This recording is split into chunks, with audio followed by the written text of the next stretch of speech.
Hey guys, today we're going to be taking a look at this brand new monitor, the Memory 7 Pro from Shimbol. This monitor is a 7-inch display, which is one of the main reasons why I wanted to make this video about this monitor. And the best part is that this monitor only costs $479. Despite its price tag, the monitor does not feel cheap at all. And that's something you would expect from a company like Shimbol. Most of the products that I've reviewed on this channel, the build quality always fell up to par. All metal construction housing, actually very good build quality. I must say, it's not your flimsy type metal. This thing feels like a tank. So let's check this thing out. The first thing you will notice when you pick this monitor up, it has a nice weight to it. Not overly heavy, but just right. It feels premium in your hands, which doesn't surprise me.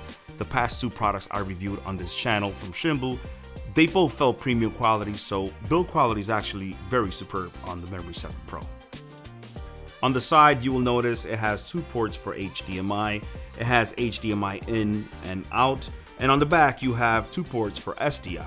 You have your SDI in and SDI out, which is why they're calling it Pro. I think, to me, a monitor that is target to the professional must have SDI ports, and this monitor has it.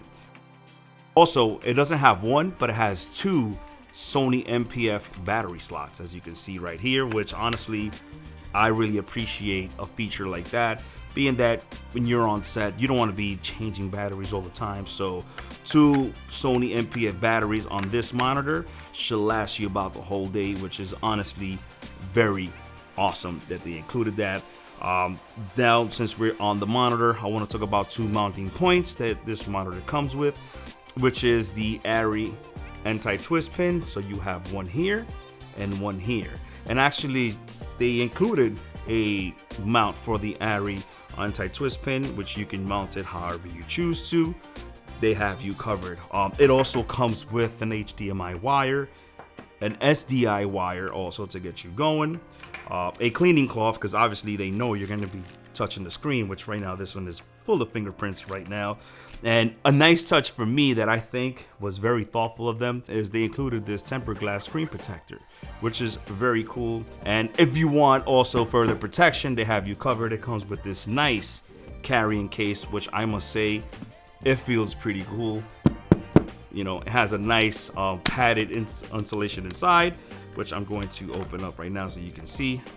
And man, honestly, this monitor just comes with everything. It just screams Pro. No wonder why they're calling it the Memory 7 Pro. And yeah, so let's move on to the menu system, because I want to show you more or less how the monitor operates. So let's check that out. So I went and rigged up the monitor to this red Komodo, so I can quickly demonstrate how easy and intuitive it is to operate this monitor when connected to a camera. As soon as you tap onto the screen, it will display all your navigation tools at the bottom of the screen. There you will find exposure tools, your framing tools, your lookup tables, and not to mention your anamorphic D-squeeze option, which is a nice touch that this monitor actually can be able to maneuver all those anamorphic D-squeeze ratios. So let's check it out. So starting with the first option right here, as you can see, this arrow, it will prompt you with the input connections if you want to go SDI or HDMI. And actually, it also supports SDI loop out, so that's very good. The next option you'll have here is your waveform, which I'm going to tap here so you can see. You also have RGB parade, which is very nice that it's included there. You have your typical histogram, and you have your vectorscope to make sure your skin tones are into par if you're into that, or want to have a peace of mind that your skin tones is actually always good. All right, so let's disengage all of that. The next one would be your frame guide, and which is good. Here you have your safe area. As you can see, you can have your rule of thirds for your grid, and here you have an anamorphic D-squeeze. I'm gonna engage it so you can see automatically it's already monitoring anamorphic D-squeeze. So going back, and you have several options. You have 2x crop, 1.8, 165, your typical 1.5, and your 1.33, which is very nice. It actually included that. So the next one you will have here is your marker display. You can actually have your center marker right here, little crosshair Here you have your focus peaking, which I actually use it a lot. And the good thing is that this monitor on top has 3 buttons that you can actually customize, which are their F buttons. So at the moment, I actually have my F1 to be focus peaking, as you can see. Then the next one I have is false colors, and honestly, false colors, you should be using it to make sure you have that good exposure on your images, which I highly recommend.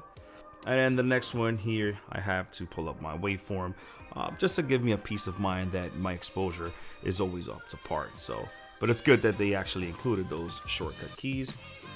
The next one you're gonna have is your lookup table. So here you can actually load up all your LUTs if you want to. It actually comes with preloaded presets, so I'm gonna just engage this now. And if you guys notice, it's gonna change the screen. The reason why it looks like this is because I already have one already going with the red Komodo within the camera. So, but it's cool that you can actually import all your load all your LUTs that you actually want to use, just to see how more or less how your final image is going to look like. The next page will be your settings. So if you want to adjust your brightness, it's right here. And let me tell you guys, this screen is very bright. I can tell you right now, and especially now that you have 7" of real estate, it's very handy. As opposed to the 5". 5 inches is cool, it gets you by the day, but it's kind of like a little difficult to tell when you nail focus. So, and lastly but not least, you have the option to actually record your screen, which is going to prompt you with the red display all around it, just letting you know that it's recording. No, it's not ProRes HQ or ProRes RAW. It's your typical MP4, but it's cool that it's there. And you know, if you're into like safety first, let's say one of your SD cards within your camera goes bad, at least the monitor has a backup to help you. But I really don't care for monitor recording unless if it's gonna be ProRes. I'll just use Atomos Ninja 5. But then again, the internal codecs on these cameras nowadays are more than enough. So moving on to the monitor's brightness, 2200 nits is a whopping amount of brightness. Let me tell you, on a sunny day of filmmaking outside, it was just a breeze. I took it on a few projects and I haven't had an issue yet.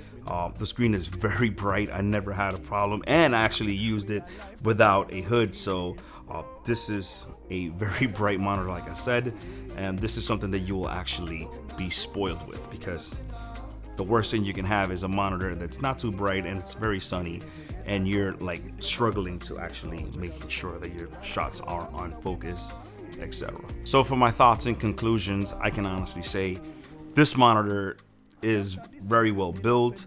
It's easy to operate, as I showed you before.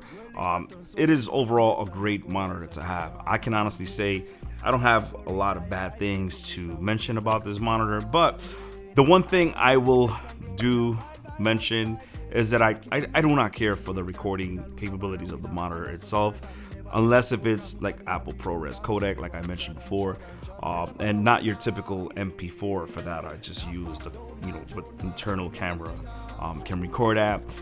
Another thing to note is that the SDI ports in the back, the signal is a 3G signal, and nowadays it's 2024. You would expect a monitor at this price point, it should at least offer a 12G SDI signal. But hey, it's there, it's pretty solid, and I don't think it should break the bank. At the end of the day, you're just monitoring through the monitor, and that's pretty much it. But yeah, that's those are my thoughts and conclusions for the Memory 7 Pro. This is gonna be it for me. I hope you found this video useful and informative, and if you did, go out there, create, and I'll catch you guys in the next video. Peace.